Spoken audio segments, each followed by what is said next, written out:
Muy buenas a todos y bienvenidos a Error de Record, soy Sergi Castañeda y continuando con el especial de Sitges de este año, os traigo la review de una película que se estrena hoy directamente a Amazon Prime Video, que cerró el pasado festival de Sitges y no es otra que The Green Knight, o El Caballero Verde, la nueva película de David Lowery, director de aquella basura infecta titulada A Ghost Story, que tenéis review en el canal, que se adentra en una versión muy personal de las novelas caballerescas con un reparto excepcional con Dev Patel, Alicia Vikander y Joel Edgerton a la cabeza.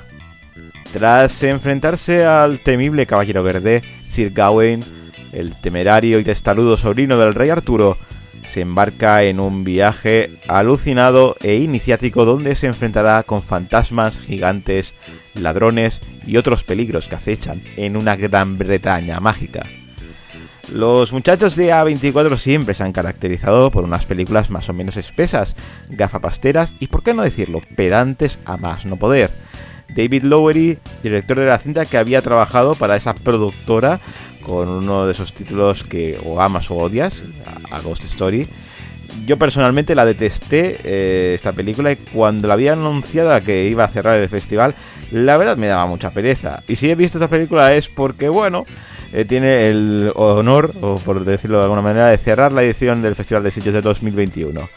¿Tendrá mejor suerte para un servidor que la anterior película? ¿O será un nuevo mojón como lo fue A Ghost Story para mí? Lo mejor es que a nivel audiovisual la película es una auténtica pasada. Los planos están realizados con maestría y tiene bastante mejor ritmo que A Ghost Story, aunque bueno, eso no es que sea muy complicado. Y encima se atreve a desmitificar el clásico viaje del héroe medieval, en una historia que por lo menos yo no sufrí tanto como sufrí y me aburrí en The Ghost Story. Lo peor es que el tempo pausado, como marcan las producciones de A24, hace que no sea precisamente una película para todos los públicos. En lo personal, se agradece que tenga algo más de ritmo que las anteriores, pero no le acabo de ser partícipe de este estilo, de esta productora, y aún así tenemos escenas excesivamente largas, aunque no llegan a aquella desidia provocada cuando vimos a Rooney Mara comiéndose una tarta durante 5 minutos en pantalla. Pero aquí, para meter más tensión en una escena, sí, lo empiezan a alargar. Y la verdad es que, bueno, yo al menos lo habría hecho de manera bastante diferente.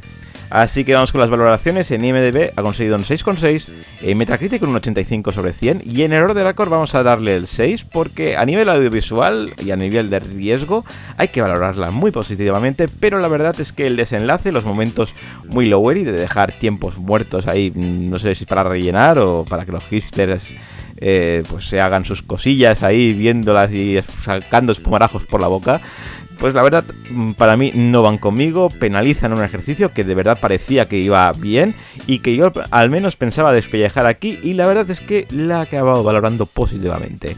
Los jamones se compran aquí al lado, Lowery, espero el tuyo para Navidad. Recordad que las valoraciones son personales y que si tenéis la vuestra podéis dejarla aquí abajo en la caja de comentarios. Y nada más por hoy, suscribiros y darle al like, que hoy hay mucho subir contenido a este canal. Y nos vemos en el próximo vídeo con mucho más cine.